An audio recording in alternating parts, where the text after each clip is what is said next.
This is a podcast from the archives of the BBC Reith Lectures. This lecture in the series Authority and the Individual, given by Bertrand Russell, was originally broadcast in 1949. The Reith Lectures.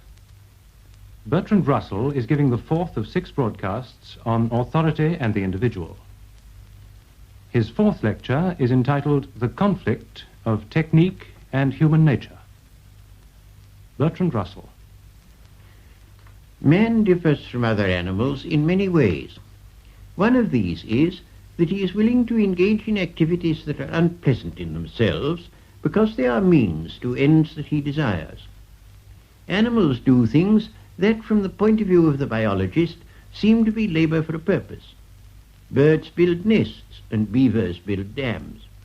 But they do these things from instinct, because they have an impulse to do them, and not because they perceive that they are useful. They do not practice self-control or prudence or foresight or restraint of impulses by the will. Human beings do all these things. When they do more of them than human nature can endure, they suffer a psychological penalty. Part of this penalty is unavoidable in a civilized way of life, but much of it is unnecessary and could be removed by a different type of social organization. Early man had little of this conflict between means and impulses. Hunting, combat, and propagation were necessary for survival and for evolutionary progress. But that was not his reason for engaging in these activities. He engaged in them because they gave him pleasure. Hunting became in time an amusement of the idle rich. It had lost its biological usefulness, but remained enjoyable. Combat, of the simple sort directly inspired by impulse, is now only permitted to schoolboys, but quarrelsomeness remains and finds its most important outlet in war. Early man, however, was not wholly without activities that he felt to be useful rather than intrinsically attractive. At a very early stage in human evolution, the making of stone implements began, and so inaugurated the long development that led up to our present elaborate economic system. But in the early Stone Age, it is possible that the pleasure of artistic creation and of prospective increase of power diffused itself over the laborious stages of the work. When the journey from means to end is not too long, the means themselves are enjoyed if the end is ardently desired.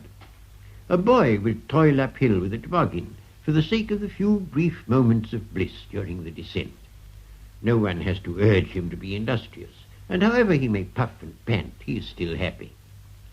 But if, instead of the immediate reward, you promised him an old age pension at 70, his energy would very quickly flag. Much longer efforts than those of the boy with the toboggan can be inspired by a creative impulse and still remain spontaneous. A man may spend years of hardship, danger, and poverty in attempts to climb Everest or reach the South Pole or make a scientific discovery, and live all the while as much in harmony with his own impulses as the boy with the toboggan, provided he ardently desires the end and puts his pride into overcoming obstacles. As the Red Indian said, there's glory in it. The introduction of slavery began the divorce between the purpose of the work and the purposes of the worker. The pyramids were built for the glory of the pharaohs. The slaves who did the work had no share in the glory, and worked only from fear of the overseer's lash.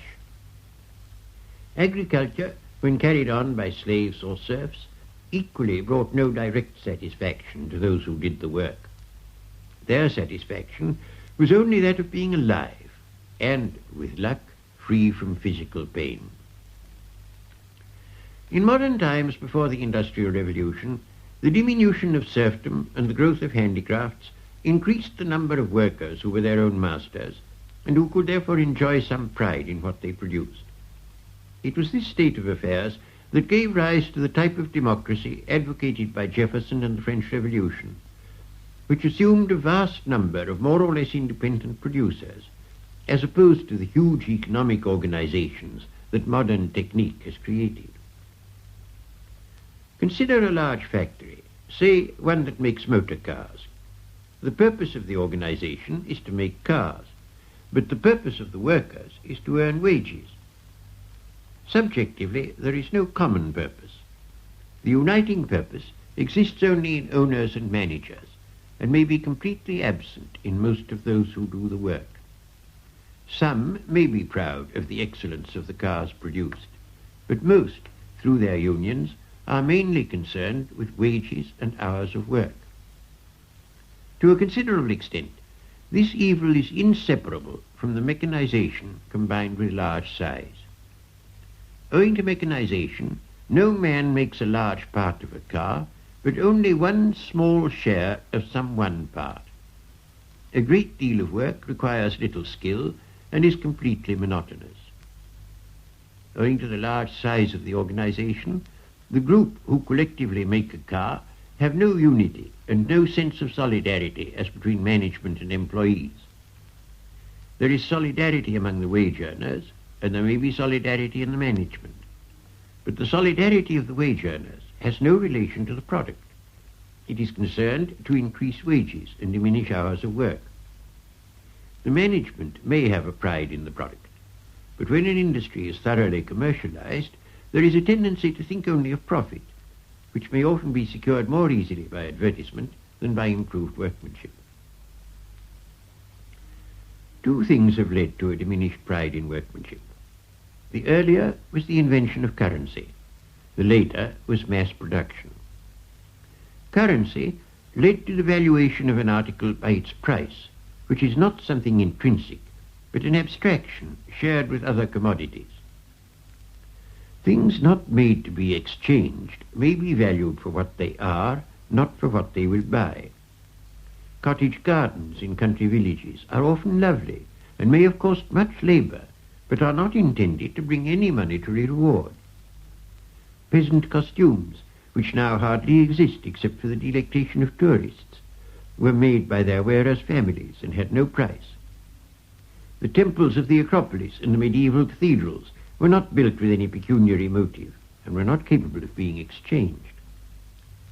Very gradually, a money economy has replaced an economy in which things were produced for the use of the producer, and this change has caused commodities to be viewed as useful rather than delightful.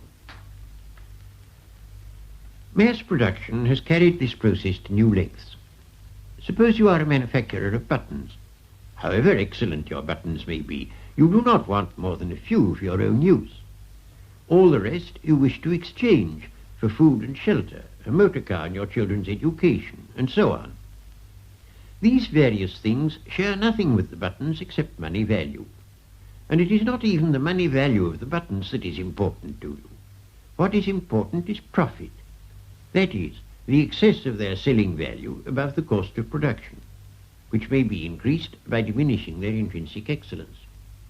Indeed, a loss of intrinsic excellence usually results when mass production is substituted for more primitive methods. There are two consequences of modern organization, in addition to those already mentioned, that tend to diminish the producer's interest in the product. One is the remoteness of the gain to be expected from the work. The other is the divorce between the management and the worker.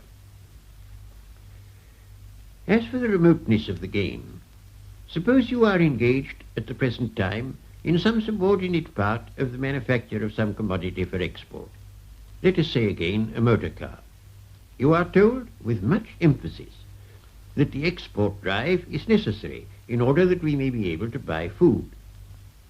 The extra food that is bought as a result of your labor does not come to you personally, but is divided among the 40 or more millions who inhabit Britain. If you are absent from work one day, there is no visible harm to the national economy. It is only by an intellectual effort that you can make yourself aware of the harm that you do by not working, and only by a moral effort that you can make yourself do more work than is necessary in order to keep your job. The whole thing is completely different when the need is obvious and pressing. For instance, in a shipwreck. In a shipwreck, the crew obey orders without the need of reasoning with themselves, because they have a common purpose which is not remote, and the means to its realization are not difficult to understand. But if the captain were obliged, like the government, to explain the principles of currency in order to prove his commands wise, the ship would sink before his lecture was finished. Divorce between the management and the worker has two aspects, one of which is the familiar conflict of capital and labour, while the other is a more general trouble, afflicting all large organizations. I do not propose to say anything about the conflict of capital and labour, but the remoteness of government, whether in a political or an economic organization, whether under capitalism or under socialism, is a somewhat less trite theme and deserves to be considered. However society may be organized, there is inevitably a large area of conflict between the general interest and the interest of this or that section. A rise in the price of coal may be advantageous to the coal industry and facilitate an increase in miners' wages, but is disadvantageous to everybody else. When prices and wages are fixed by the government, every decision must disappoint somebody. The considerations which should weigh with the government are so general and so apparently removed from the everyday life of the workers that it is very difficult to make them appear cogent. A concentrated advantage is always more readily appreciated than a diffused disadvantage. It is for this sort of reason that governments find it difficult to resist inflation, and that when they do, they are apt to become unpopular. A government which acts genuinely in the interests of the general public runs a risk of being thought by each section to be perversely ignoring the interests of that section. This is a difficulty which, in a democracy, tends to be increased by every increase in the degree of governmental control. Moreover, it would be unduly optimistic to expect that governments, even if democratic, will always do what is best in the public interest. I have spoken before of some evils connected with bureaucracy.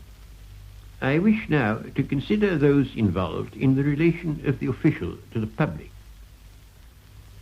In a highly organized community, those who exercise governmental functions, from ministers down to the most junior employees in local offices, have their own private interests, which by no means coincide with those of the community. Of these, love of power and dislike of work are the chief. A civil servant who says no to a project satisfies at once his pleasure in exercising authority and his disinclination for effort. And so he comes to seem, and to a certain extent to be, the enemy of those whom he is supposed to serve. Take as an illustration the measures necessary for dealing with a shortage of food. If you possess an allotment, the difficulty of obtaining food may lead you to work hard if you are allowed to use your produce to supplement your rations. But most people must buy all their food unless they are engaged in agriculture. Under laissez-faire, prices would soar, and all except the rich would be seriously undernourished. But although this is true, few of us are adequately grateful for the services of the ladies in food offices, and still fewer of them can preserve through fatigue and worry a wholly benevolent attitude to the public. To the public, the ladies appear, however unjustly, as ignorant despots. To the ladies, the public appear as tiresome, fussy, and stupid, perpetually losing things or changing their addresses. It is not easy to see how, out of such a situation, a genuine harmony between government and the governed can be produced.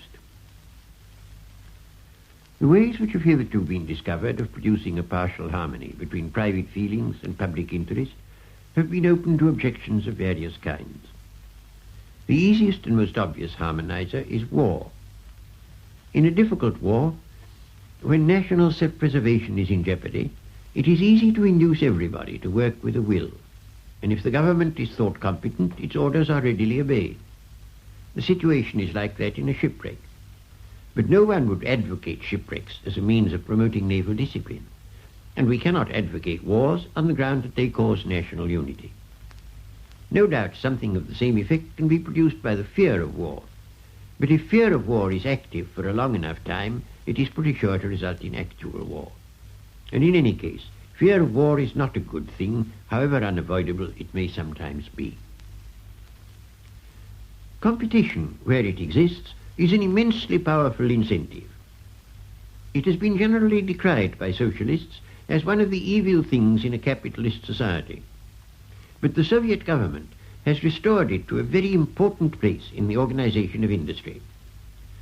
Stakhanovite methods, in which certain workers are rewarded for exceptional proficiency, while others are punished for shortcomings, are a revival of piecework systems against which trade unions have vigorously and successfully campaigned.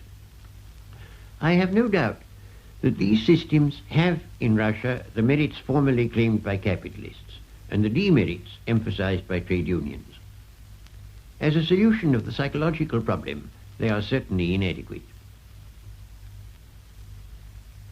But although competition in many forms is gravely objectionable, it has, I think, an essential part to play in the promotion of necessary effort, and in some spheres affords a comparatively harmless outlet for the kind of impulses that might otherwise lead to war. But if competition is not to become ruthless and harmful, the penalty for failure must not be disaster, as in war, or starvation, as in unregulated economic competition, but only loss of glory. Football would not be a desirable sport if the defeated teams were put to death or left to starve. In Britain in recent years, a gallant attempt has been made to appeal to the sense of duty. Austerity is for the present unavoidable. An increase of production is the only way out.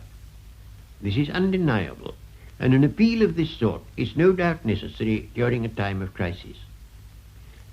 But sense of duty, valuable and indispensable as it may sometimes be, is not a permanent solution, and is not likely to be successful over a long period.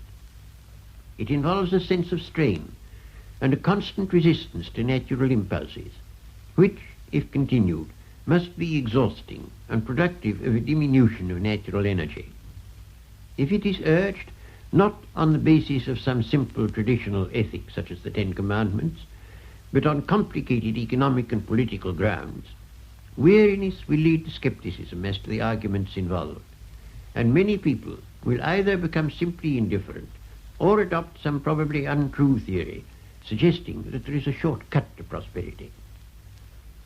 Men can be stimulated by hope or driven by fear, but the hope and the fear must be vivid and immediate if they are to be effective without producing weariness.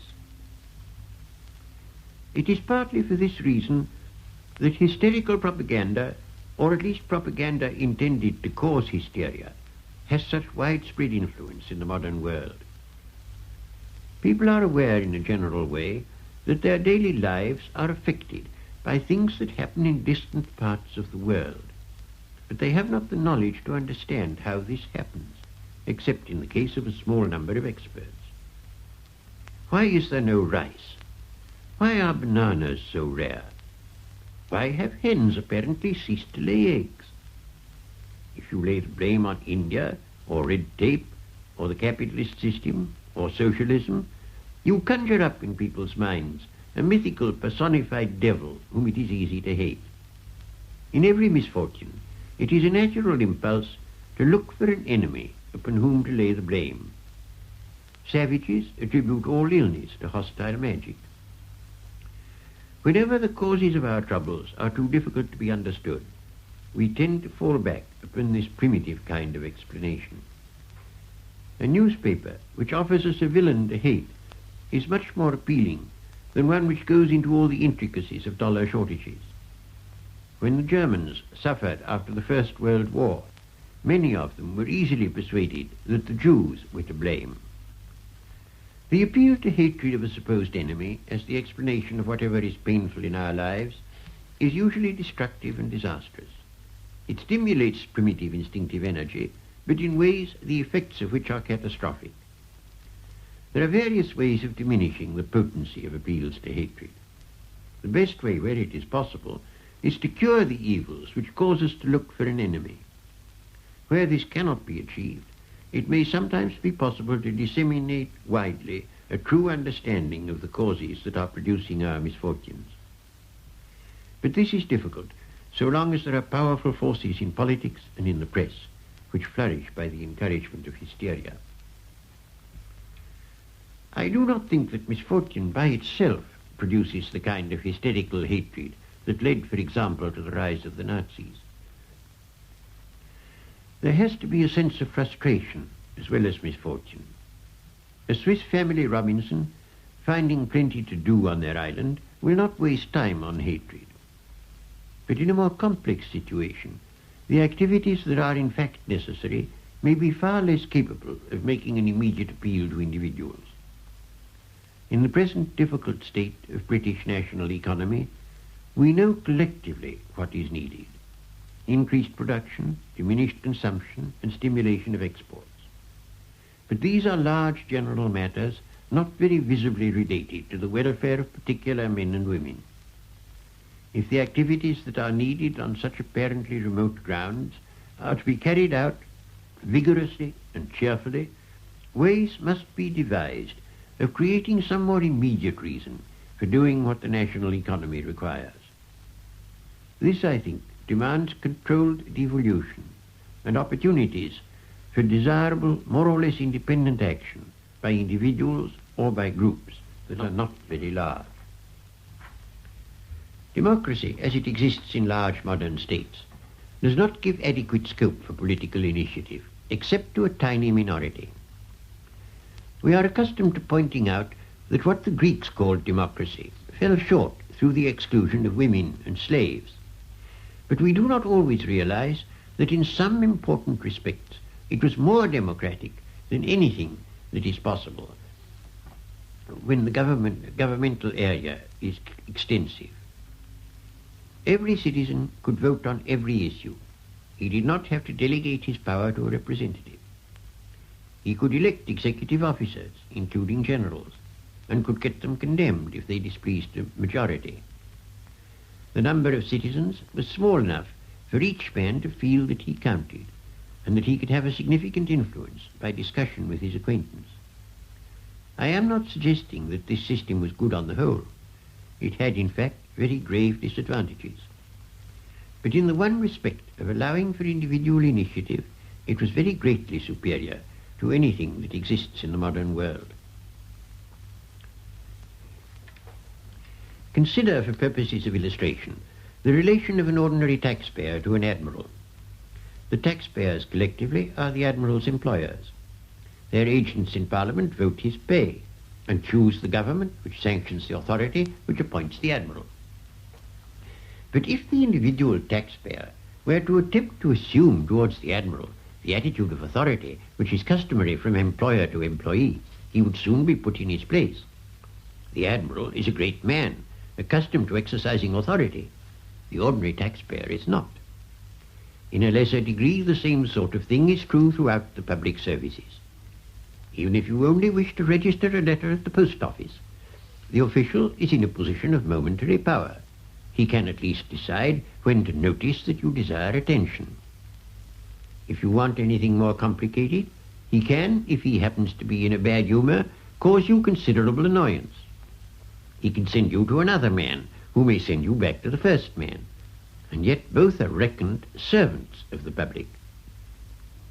The ordinary voter, so far from finding himself the source of all the power of army, navy, police, and civil service, feels himself their humble subject, whose duty is, as the Chinese used to say, to tremble and obey. So long as democratic control is remote and rare, while public administration is centralized and authority is delegated from the center to the circumference, this sense of individual impotence before the powers that be is difficult to avoid, and yet it must be avoided if democracy is to be a reality in feeling and not merely in governmental machinery.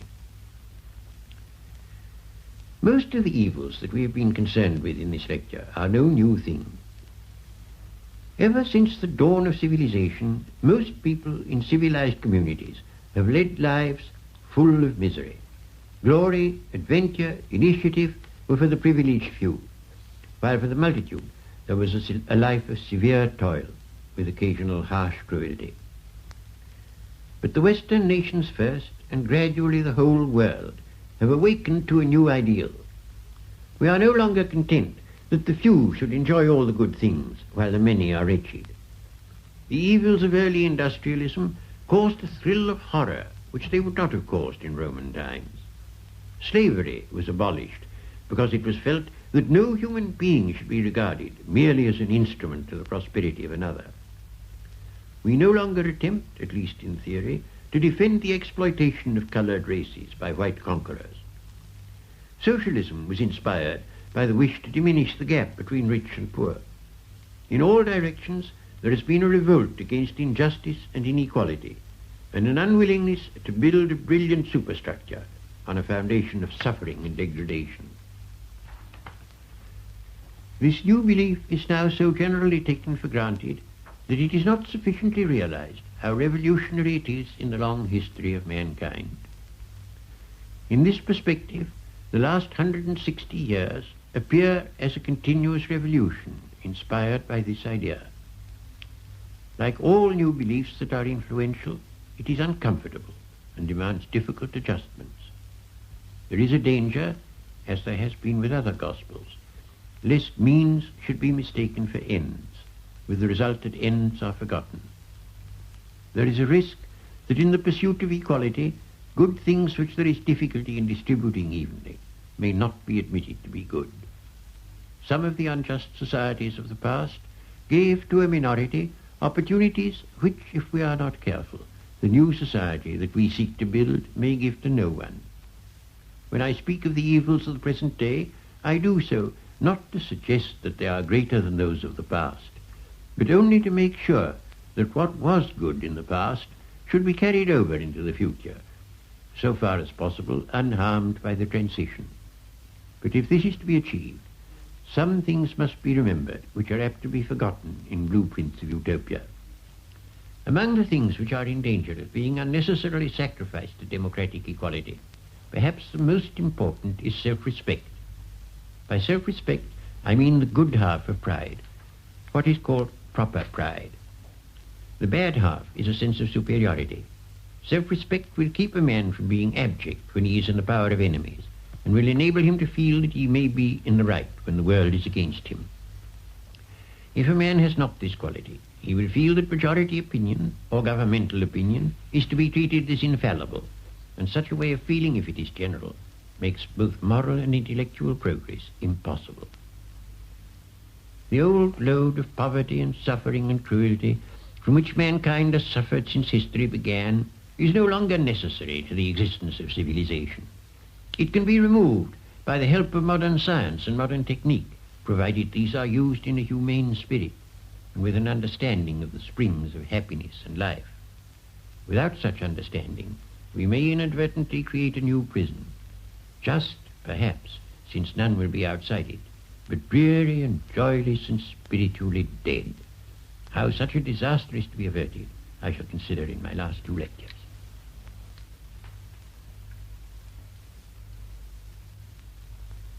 Bertrand Russell has been speaking on the conflict of technique and human nature. The 4th of the BBC's Reith Lectures on Authority and the Individual. You've been listening to a podcast from the archives of the BBC Reith Lectures. For more podcasts, please visit bbc.co.uk/Radio4.